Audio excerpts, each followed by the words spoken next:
మృదంగం ఆయన గుండె చప్పుడు. శ్రీ తిరువారూర్ భక్తవత్సలం పద్మశ్రీ 2026. తిరువారూర్ 18వ శతాబ్దంలో కర్ణాటక సంగీత మమూర్తి లేదా ట్రినిటీ ఆఫ్ కర్ణాటక మ్యూజిక్ కి జన్మస్థలం ఇది. నేను సంగీతమయమైన వాతావరణంలో పెరిగాను. మా అమ్మ తిరువారూర్, తంజావూరులో గొప్ప సంగీత విద్వాంసురాలు.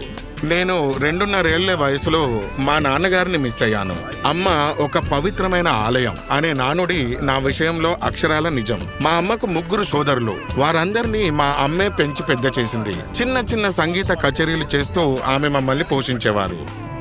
ప్రతి ఉదయం చిన్న భక్తవత్సలం తన తల్లి ఆనందవల్లి ప్రార్థన భక్తి గీతాలు వింటూ మేలుకునేవారు. ఆ బాలుడు ఆ సంగీతానికి మంత్రముగ్ధుడయ్యేవాడు. ఆయనకి సంగీతం నేర్పించడం మొదలుపెట్టారు. ఈ సంగీత పరిజ్ఞానమే భక్తవత్సలం జీవితకాల ప్రయాణానికి పునాదిగా నిలిచింది. త్వరలోనే ఆయన స్థానిక కచేరీలలో తన తల్లికి, మామయ్యకి సహకరించడం ప్రారంభించాడు.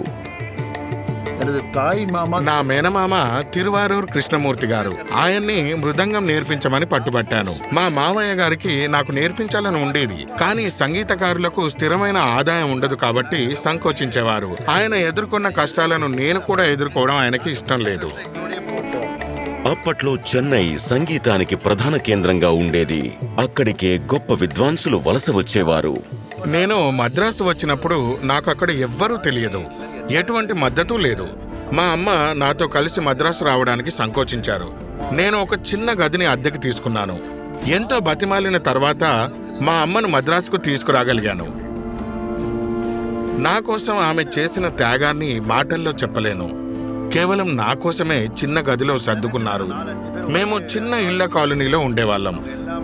పక్కవారికి ఇబ్బంది కాకూడదని నేను కిటికీలకు పెద్ద తెరలు కట్టి శబ్దం బయటకు వెళ్లకుండా చూసుకుంటూ మృదంగం సాధన చేసేవాణ్ణి. ఇలా 10 ఏళ్ల పాటు చేశాను. ఒకసారి వైట్ హౌస్ లో ప్రఖ్యాత గాయని ఎంఎల్ వసంతకుమారికి ఆయన సహవాద్యం అందిస్తున్నప్పుడు నిర్వాహకులు ఆయన నుదుటిపై సంప్రదాయబద్ధంగా ఉండే విభూతిని ధరించవద్దని కోరారు.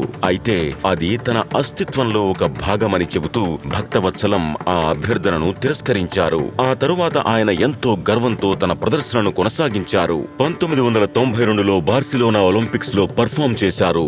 తరువాత దివంగత మేధావి మ్యాండోలిన్ శ్రీనివాస్ తో కలిసి ప్రపంచ పర్యటన చేశారు. ఇలా దేశవ్యాప్తంగా ఉన్న ప్రముఖ గాయకులకు సహకారం అందిస్తూ భక్తవత్సలం సంగీత వేదికపై తనకంటూ ఒక ప్రత్యేక స్థానాన్ని ఏర్పరచుకున్నారు. సంగీత రంగంలో వినూత్న ఆవిష్కర్తగా ఆయన ఇంతకు ముందెన్నడూ చేయని రీతిలో భారీ స్థాయిలోని ప్రత్యేకమైన తాళవాద్య బృందాలకు రూపకల్పన చేశారు. ఆయన తన లయమధుర స్కూల్ ఆఫ్ మ్యూజిక్ ద్వారా 1000కి పైగా శిష్యులకు సహాయం చేసి శిక్షణనిచ్చారు. కర్క కసడర కర్పవి కట్రబిన్ నిర్కాదరికెత్తగ. అభ్యసించదగిన విషయాలను క్షుణ్ణంగా నేర్చుకోండి. నేర్చుకున్న తరువాత ఆ సూత్రాలకు అనుగుణంగా జీవించండి. సంగీతమే నా శ్వాస. మరుజన్మలో కూడా మృదంగం వాయించాలనుకుంటున్నాను. శ్రీ తిరువారూర్ భక్తవత్సలం పద్మశ్రీ 2026.